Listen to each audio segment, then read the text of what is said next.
Sonia Alberti de Río de Janeiro.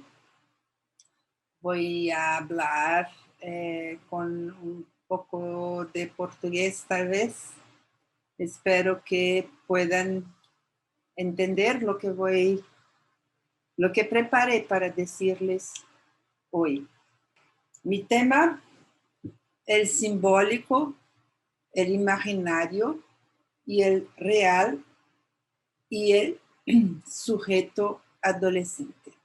Yo hago una propuesta para ustedes de examinarmos juntos la posibilidad de tratar de la adolescencia a partir de los tres registros de la realidad psíquica, el simbólico, el real y el imaginario. Las razones que me llevan a hacer esta propuesta vienen de los años en los cuales trabajé sobre el tema ya en 1984, cuando me invitaron a desarrollar una cuestión sobre el suicidio en la adolescencia en un proyecto de tesis de doctorado en la Universidad de París 10, Nanterre, que terminé en 1989. Para esta tesis pudo estudiar 19 casos clínicos que trabajé en aquella época en el hospital de Bicêtre, al sur de París. Y había ahí una clínica con adolescentes. Clínica que yo mantuve después cuando me inserí en el Hospital Universitario Pedro Ernesto, en lo que hoy es llamado el Núcleo de Estudios de la Salud del Adolescente de la Universidad del Estado de Río de Janeiro. Es evidente que la clínica con adolescentes es mucho más amplia que este tema sobre el cual yo trabajé en mi tesis, pero fue de eso que pudo desprender algunas direcciones que me permiten levantar la hipótesis de inscribir la adolescencia en el nudo de la sesión del 14 de enero de 1975, en que Lacan explora justamente la realidad psíquica. Como saben, fue Freud quien creó la realidad psíquica como específicamente subjetiva, derivándola de la fantasía que sostiene la posición del deseante del sujeto neurótico. Esta posición, lo dice Lacan, en realidad responde a la falta del otro, del grande otro. O sea, por el hecho de faltar un significante en el grande otro, de tal manera que él nunca, jamás puede realmente responder al sujeto cuando el sujeto le pregunta qué quiere de él. Este otro no puede responder porque falta un significante para responder a esta cuestión.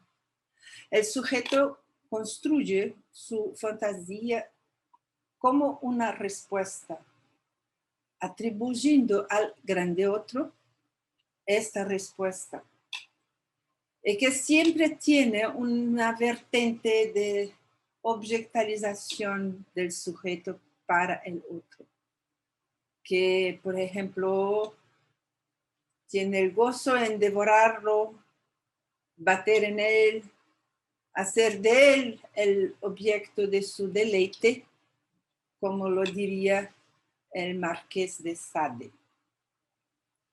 Freud nos enseñó que con este sujeto que tiene la realidad, una realidad, o sea, una realidad con la cual se ve en el mundo, que es también para él el mundo.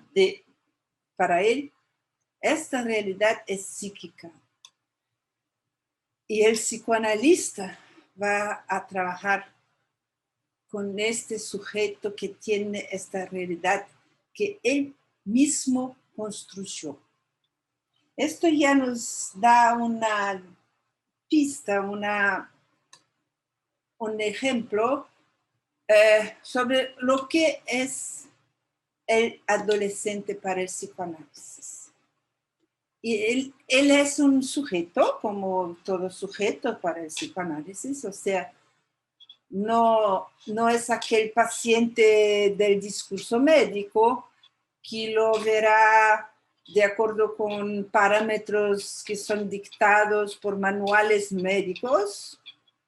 Tampoco es aquel alumno del discurso pedagógico que verá en él que lo verá más o menos de acuerdo con determinada capacidad cognitiva, conforme el parámetro de esta o aquella pedagogía, ni tampoco aquel de que alguien se queja porque no está haciendo lo que debería estar haciendo, no responde a las demandas de la persona que se queja de él.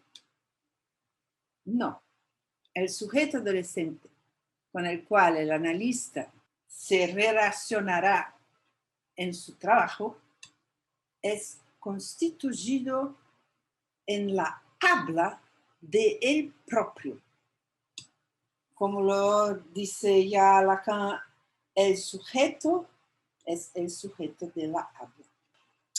En realidad, en principio, es solamente por eso, pienso, que podemos llamar a alguien de adolescente. Es porque él propio como sujeto se identifica así en su habla.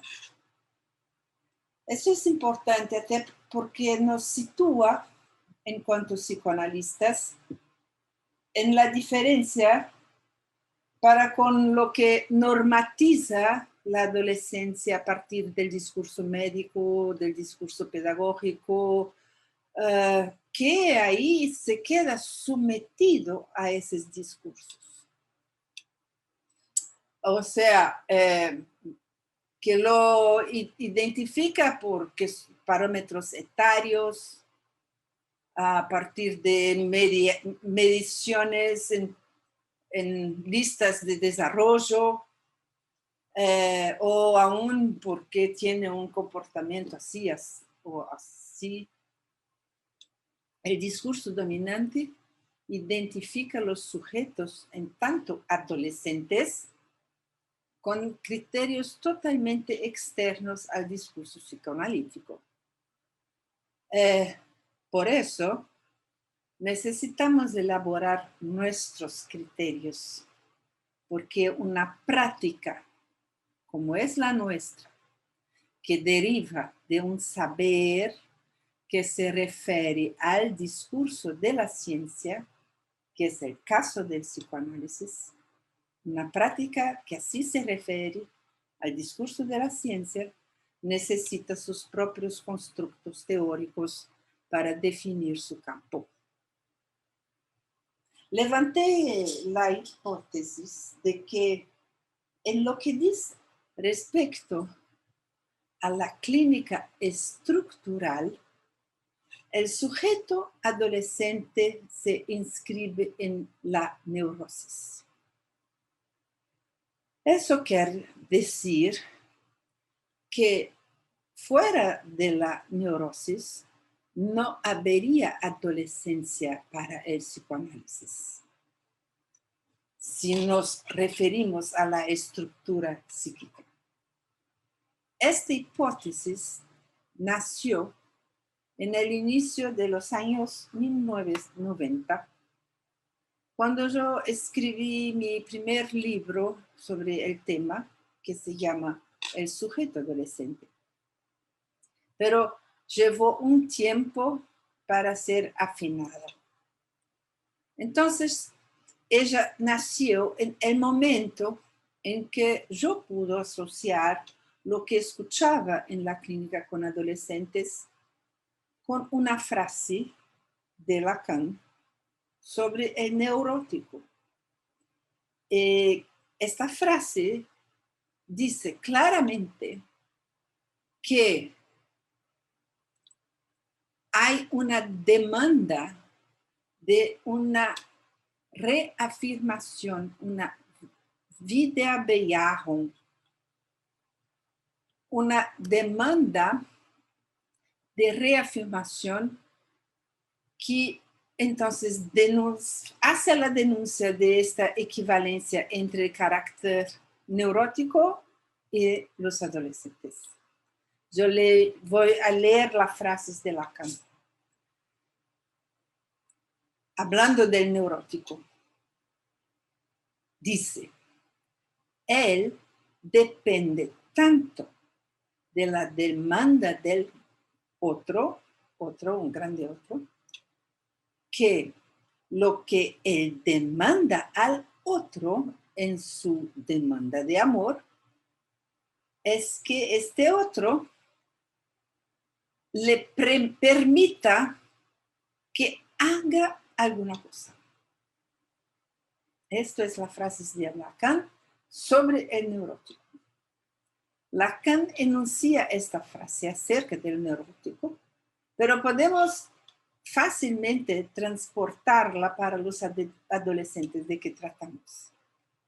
La especificidad de la relación del sujeto neurótico con la demanda se asocia a la cuestión de la Bejahung, la afirmación, que Lacan define como condición primordial para que del real alguna cosa se ofrezca a la revelación del ser. La demanda del sujeto nace del deseo del otro, del grande otro. Y el deseo del sujeto nace de la demanda del otro. En su seminario sobre la identificación, Lacan estableció el entrecruzamiento del deseo y de la demanda en el sujeto neurótico. Se vale de la topología e entrelaza, hace un lazo de dos toros, uno que llama el toro del sujeto, el otro llama el toro del otro, para observar que allí donde se entrelazan ocurre el entrecruzamiento del deseo y de la demanda. En el círculo vacío del deseo del sujeto encontramos los círculos plenos de la demanda del otro. Y por su turno, el círculo pleno del toro del sujeto corresponde a sus demandas, se inscribe el círculo vacío del deseo del otro. El toro es una de las figuras más simples de la topología. Para hacerlo, basta tomar una hoja de papel rectangular, virar las puntas de arriba para que se encuentren con las de abajo, así, se hace un cilindro. Después se tornan las puntas así De manera que tenemos acá el toro. La demanda del sujeto adolescente de que se permita que él haga alguna cosa, eso que estoy llamando esta demanda por una vida bellahum, una reafirmación del ser, en realidad es un deseo de reconocimiento. En 1910, en la Sociedad Psicoanalítica de Viena, Freud habla sobre el suicidio de los jóvenes y hay también el pequeño texto de Freud de 1914, La psicología del estudiante, yo no sé cómo se traduce en español. De la asociación de estos dos textos se puede concluir que el amor sin esperanzas al que Freud se refiere en 1910 del adolescente suicida se traduce en la falta de amor del maestre en la escuela, en los colegios, que cuando este maestre reprime sus propios afectos, no llega a sostener al joven en su trabajo de enmadurecimiento. Para Freud, el joven aún no está en condiciones de enfrentar las dificultades y la hostilidad del mundo de los adultos. Y el maestre, el profesor, el maestre, para el cual el joven transfiere la figura paterna, debe estar en condiciones de asumir esta función. Pero como discutía en este texto, justamente es lo que tanto falta hoy, ya en su época. De un lado, hay la demanda del grande otro en relación al joven para que se comporte, trabaje, haga sus cosas. Que funciona en principio para sostener el deseo del sujeto. Saben ustedes que Lacan decía que el deseo del sujeto es el deseo del otro. Para sostener entonces el deseo del sujeto, que se apoya en el agalma de las dos extremidades del cilindro, que se encuentran entonces de manera que pueda surgir esta figura que es como un pneu. El toro es un pneu.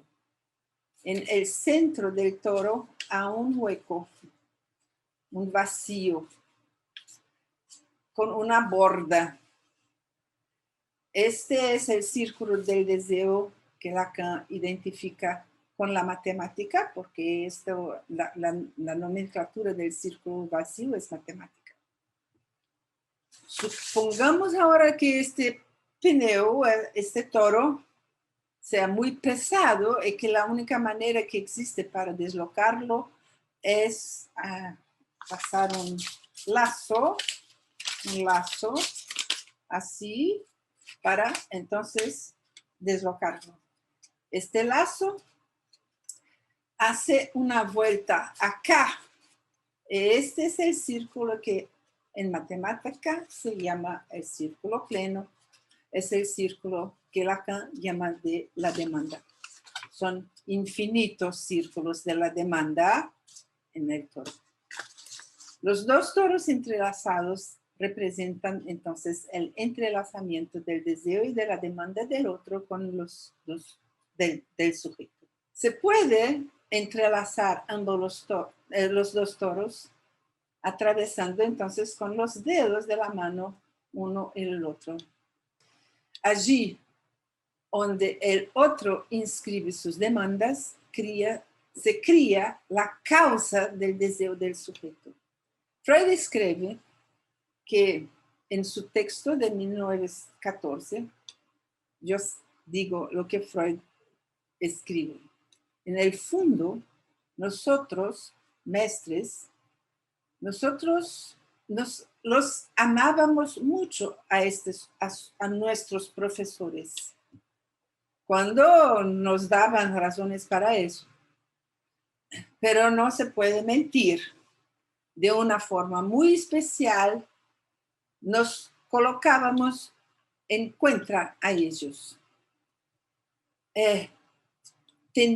Tendíamos al mismo tiempo para el amor y el odio, para la crítica y para la idealización. Entonces, Freud sugiere que en razón del complejo de Édipo, los profesores sufrían las mismas vicisitudes, los mismos destinos que las mociones al padre. Se lee en Freud, el padre también es reconocido como aquel que por su supremacía perturba la vida pulsional. Él se torna el modelo que no se quiere no solamente refletir en el sentido de hacer en espejo, pero también se quiere alejar, de manera que se pueda tomar su lugar. Es Freud aún en 1914. Hay un sueño de Freud con el conde Thun en el capítulo 5 de la interpretación de los sueños, en que se ve muy claramente que es a través de la injuria que Freud llega a afastar la ideal figura de este conde Thun para poder ser a partir de este alejamiento. En su pieza de teatro, Frank Wedekind también habla de esta injuria necesaria, de este movimiento del adolescente de se alejar de los profesores cuando, por ejemplo, crea los nombres irónicos para cada profesor. Yo no sé cómo se traduce estos nombres en español, pero son todos ironizaciones de las figuras de los profesores a partir de las cuales los estudiantes llaman sus profesores con nombres que en realidad no son los nombres de los profesores. Esta injuria reduce el mestre, el amo, a un simple rasgo unario, a un estatuto simple del nombre propio, esvaciando de sentido idealizado el amo, el mestre, el profesor, que estaría entonces, como dice Freud, en el lugar del padre. De un lado, la vertiente de la alienación.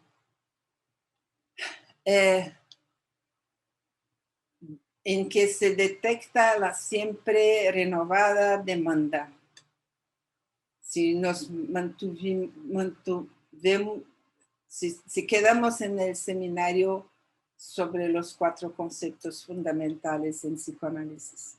Del otro, la separación, en la cual se verifica entonces la injuria del amo para poder, a través de esta operación, intentar ir más allá del padre, más allá de la demanda del otro, o sea, una separación.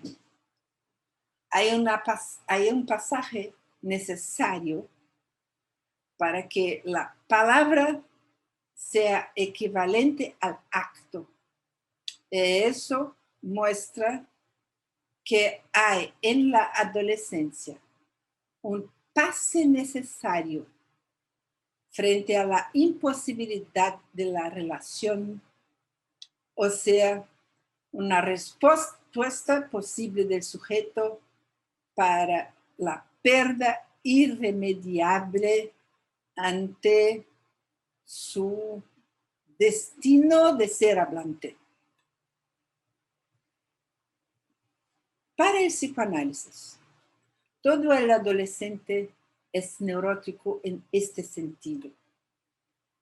Y aquellos que no son neuróticos probablemente se esfuerzan para hacerlo, pero se revelan mal sucedidos en razón de la Verwerfung, al confundir la Bejahung fundamental, porque fundante para el sujeto como deseante, con la demanda de amor. El adolescente neurótico es a priori un paciente como cualquier otro. Nadie es totalmente afirmado, beyad, porque el real no es simbolizable y retorna en la angustia del sujeto adolescente en su encuentro con el sexo. Partí de donde Freud partió en 1905, cuando definía la pubertad y hizo una asociación de eso con la economía psíquica del sujeto adolescente que yo encontré en la clínica.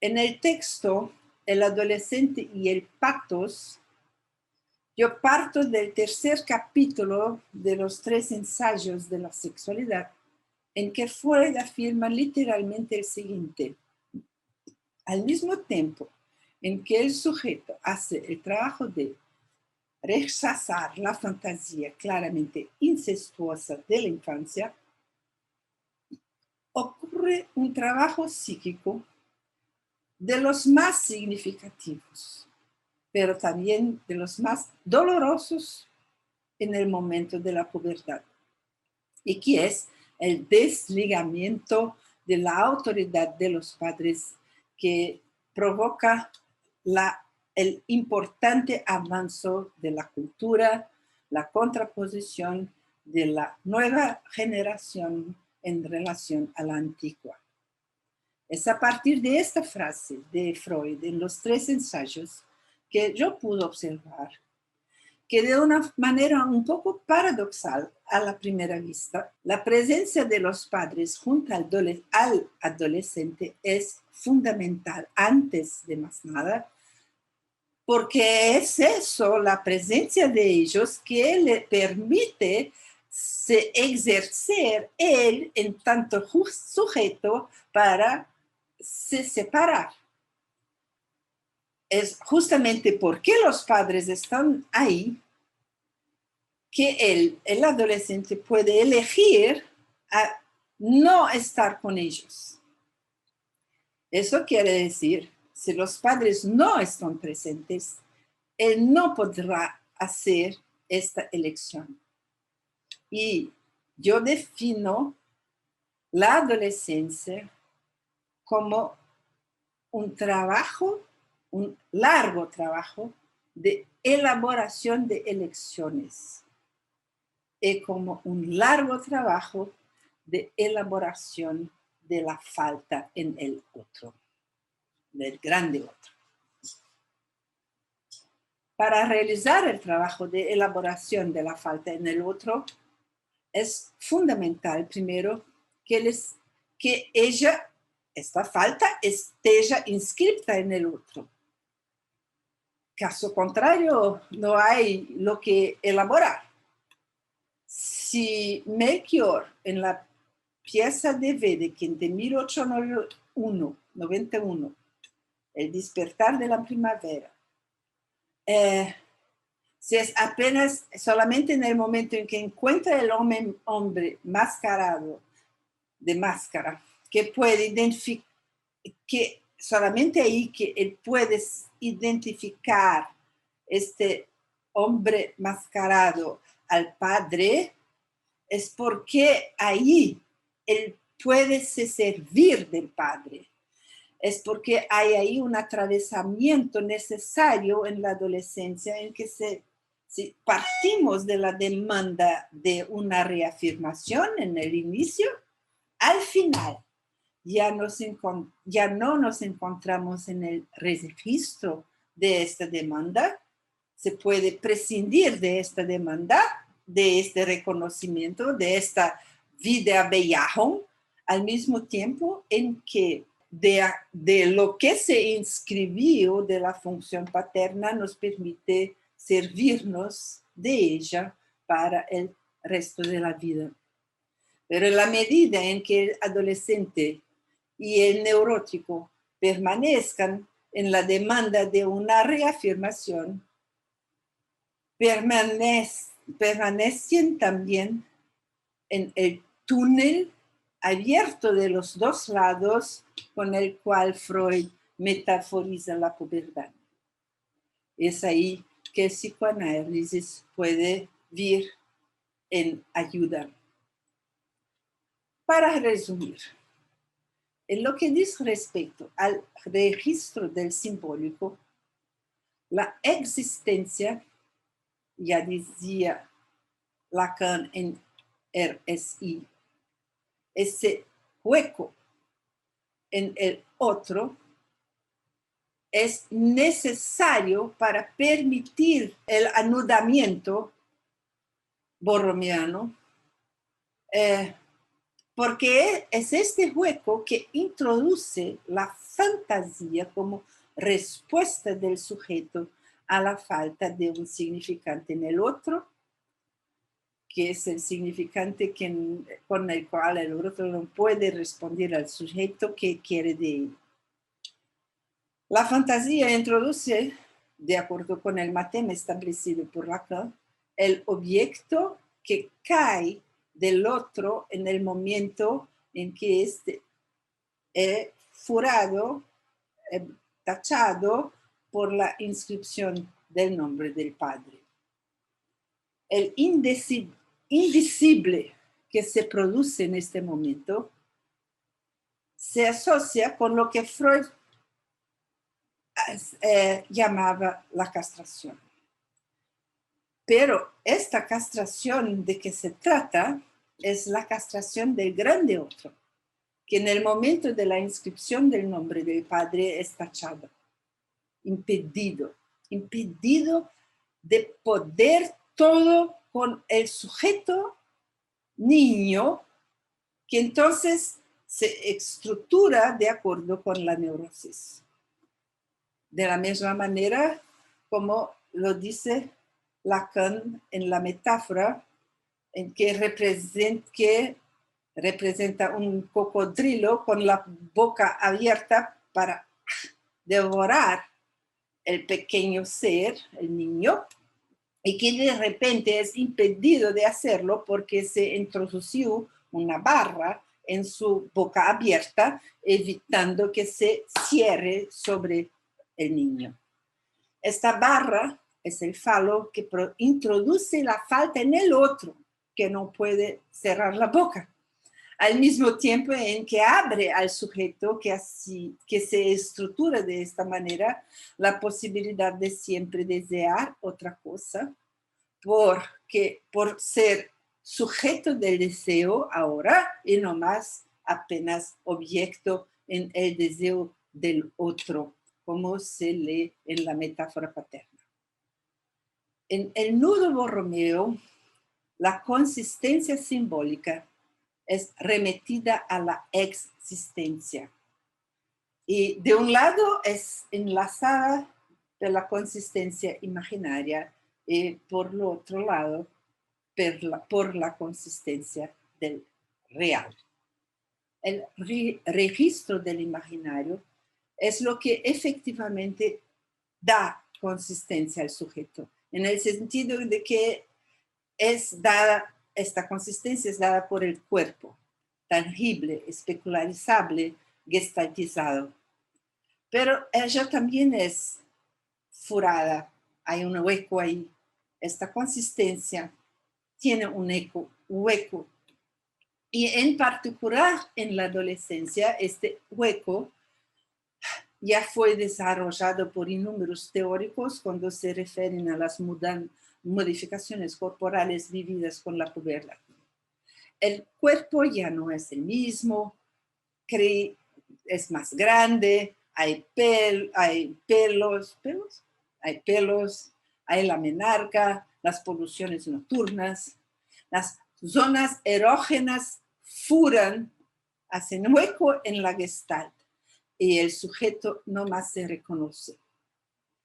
Hay una vacilación de la relación especular, la que se constituirá por toda la infancia, de manera que no solamente el cuerpo ya no es el mismo, pero que en él, el cuerpo, surge el infamiliar, lo que Freud llama de unheimlich. Para no verlo, para velarlo, el anoréxico busca la consistencia imaginada que tenía y se considera gordo. El deprimido atribuye a algún dicho de un otro un desamor, tomando el pequeño otro por un grande otro que no me ama, manteniéndose en la inacción característica de lo que con Spinoza Lacan formaliza como la cobardía moral. Pero también el registro del imaginario solamente está en el nudo borromeo porque se añuda al simbólico y al real. En el registro del real, desde siempre Freud introdujo el sexo y la muerte. Desde siempre, porque fue prácticamente de ahí que él empezó a desarrollar su psicopatología, que después llamó psicopatología de la vida cotidiana. En 1898, a partir del imposible de articular todo con el lenguaje, se encuentra con el imposible que lo hizo olvidar el nombre Signorelli. Faltaba un significante. Sexo y muerte son los dos reales imposibles de simbolizar. Y fue eso lo que llevó Freud al olvido. Sugiero que lean el texto de Freud porque ahí se refiere explícitamente a sexo y muerte. Castración, pérdida, falta. Una serie de referencias clínicas apuntan para estos dos reales imposibles. Fue eso también que permitió a Lacan avanzar en relación a la cuestión de la respuesta imposible de Freud, was will das Weib, que quiere una mujer. Fue con esto que Lacan también pudo avanzar a partir de esta cuestión de Freud hasta llegar a la relación sexual que no existe y la mujer que no existe. De ahí que trátase en psicoanálisis de poder sostener con coraje y de manera gaya de façon gay, dice Lacan, una relación al otro que ya no es una relación de muerte, pero la de un amor advertido del hecho de que entre el hombre y la mujer, entre un parcero sexual y el otro parcero sexual, hay siempre un muro, lo que Lacan lee en el poema de Antoine Vidal. La adolescencia implica un encuentro con el sexo, encuentro que no se reduce a la relación sexual propiamente dicha, pero mucho antes de eso, encuentro del adolescente con las cuestiones sobre la asunción de su posición sexual. Ese encuentro que no puede ser evitado y del cual ni mismo el padre puede salvar a su hijo, va a ser más o menos angustiante conforme de acuerdo con cada sujeto. Dos posiciones diferentes si la persona se posiciona del lado que se convencionó llamar hombre y del lado mujer. Para Freud, el encuentro con el sexo en la pubertad, no importa qué encuentro, va a ser siempre de la orden de una psique, o sea, un encuentro inesperado. Porque una cosa es el encuentro, otra cosa es fantasear el encuentro. Un encuentro inesperado que puede ser bueno o malo, pero encuentro que necesariamente provoca angustia porque siempre tras la marca del encuentro con el real. Concepto entonces que Lacan identifica como lo que no es simbolizable, lo que no puede ser dicho, para lo que no hay palabras, como se dice popularmente. El adolescente es invitado tanto por su medio en el cual vive, cuanto por sus propias determinaciones inconscientes, pulsionales e identificatorias, a tomar una posición en la partición de los sexos. Esta invitación es mismo más que una invitación, es una exigencia. En la infancia acreditaba porque tenía que creer, de la misma manera como tenía que idealizar a sus padres porque dependía de ellos para sobrevivir. Acreditaba que el encuentro con el otro sexo tenía la posibilidad de ser armónico, pero ahora se encuentra con el hecho de que hay más desencuentros con el otro sexo que encuentros, y que mismo estos son siempre faltosos, o sea, marcados por la incompletud. Por ejemplo, en la propia relación sexual, jamás el parcero es idéntico al sujeto allí, porque en la relación sexual también es la cena de la relación de cada uno de los parceros que están teniendo la relación sexual, la relación de cada uno de ellos con sus propios objetos de sus fantasías proyectados en el otro.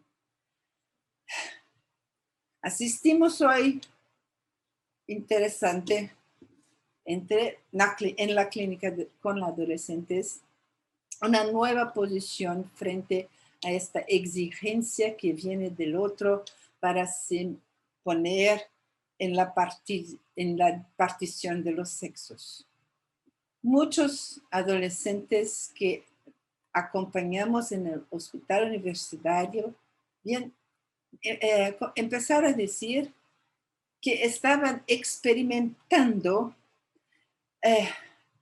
y no tenían certeza si eran hombres o mujeres. Estos adolescentes podrían apresadamente recibir un diagnóstico médico de disforia de género, que es muy actual, connotando lo que en el campo social es conocido como nuevas identidades de género. Para el psicoanálisis, entre tanto, tal disforia dice respecto al núcleo de toda neurosis. ¿Qué posición tomar en la elección forzada de la sexuación? Ya que no es la anatomía que identifica los sujetos como hombre o mujer. La inquietación cuanto al propio sexo es general, es para todos. Este es el punto en que el psicoanálisis trae una contribución relativamente original, porque considera que no hay identidad sexual. La sexualidad es la propia cosa que perturba toda identidad. Según Lacan, la sexualidad está sin ninguna duda en el centro de todo lo que se pasa en el inconsciente, pero está en el centro por ser una falta. Y es con esta falta que el adolescente se ve obligado a lidiar del jeito que puede, como lo demuestran las situaciones clínicas que rápidamente voy a descontar. Un adolescente se dice hombre, dice así: soy un hombre en cuerpo de una mujer. Pero un hombre que le gusta de hombres. Un hombre gay, dice esta adolescente, explicando claramente la diferencia entre su identidad de género o posición sexuada y su orientación sexual o elección de objeto. Un hombre que le gusta de hombre.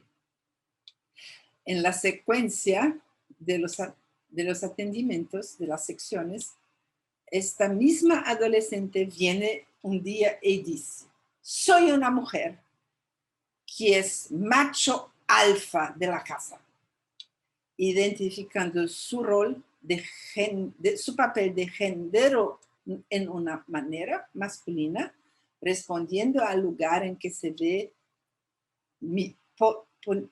que la ponen los familiares, o sea, respondiendo entonces a una demanda del otro. Otro caso,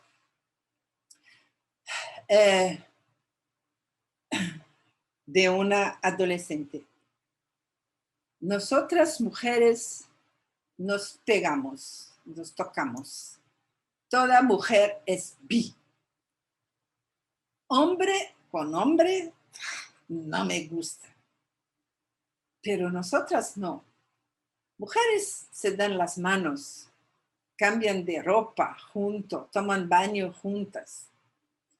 Entonces nos tocamos, nos experimentamos. ¿Ya experimentaste una? Si nunca experimentó es porque aún no llegó la mujer cierta para ti, dice una adolescente explicando su sexualidad femenina, concordando con Freud cuando él destaca que en la vida sexual de las mujeres la bisexualidad viene en primer plano. Dice eso en 1931. Tercer caso, mi madre piensa que yo voy a me tornar, yo no sé cómo se dice eso en español, bicha, homosexual, si yo pongo un alargador en mi oreja. Pero la única cosa que yo puedo me tornar es un hombre sexual. En portugués se escucha mejor, homensexual, homosexual. Dice este adolescente a presentar este alargador, es para se quedar con una oreja más grande, como algo que podría mínimamente separarlo de los dichos de la madre. En este caso, es interesante observar la equivocidad de la lengua, el equívoco de la langue que lleva a este joven a escuchar el significante homosexual como homem sexual, hombre sexual. Esta equivocidad es lo que da condiciones para él se separar. Presentificación del ser para el sexo, subversión freudiana en la filosofía. La adolescencia es un tiempo lógico de trabajo, impulsionado por el real del encuentro con el otro sexo, acometido por el despertar de la primavera que interrumpe el sueño de un Édipo adormecido cuando la sexualidad se muestra como el desencuentro marcando que no hay relación sexual. Pero hay también el hecho del ser para la muerte, la castración conforme Heidegger, subvertido por Freud como lo dice Lacan. La articulación entre los dos, el ser para el sexo y el ser para la muerte, pude retomarla en una conferencia que di semana pasada por ocasión del ciclo internacional interuniversitario de psicoanálisis organizado por mi universidad y como este ciclo va a continuar, invito a todos ustedes para acompañarlo. El profesor Alejandro Stañotto va a hablar el 13 de noviembre a las 10 horas de la mañana. Él sabe cómo se llega a accesar este ciclo. Teniendo en vista que ya no tenemos mucho tiempo, yo creo que podremos en el futuro hablar más sobre eso, pero no quiero terminar así abruptamente. Entonces les pregunto, ¿es posible que hay una dificultad hoy de dialectizar el ser para la muerte con el ser para el sexo? Lo que lleva tantos adolescentes hoy a desafiar el ser para la muerte, corriendo el riesgo de se encontraren con el peor. El peor a que me refiero aquí es también un concepto de Lacan en que el sujeto ya no tiene recurso a eros. Hay mucho que trabajar sobre eso, teniendo en vista someter o joven, esto somete a los jóvenes al puro goce del otro, como si la función paterna no existiera. Pero ahí ya nos encontramos en una otra clínica, la de los goces, o como dicho, la clínica del nudo, que voy a avanzar más futuramente. Muchas gracias a ustedes. Vamos a ver si tienen preguntas. Espero poder responderlas.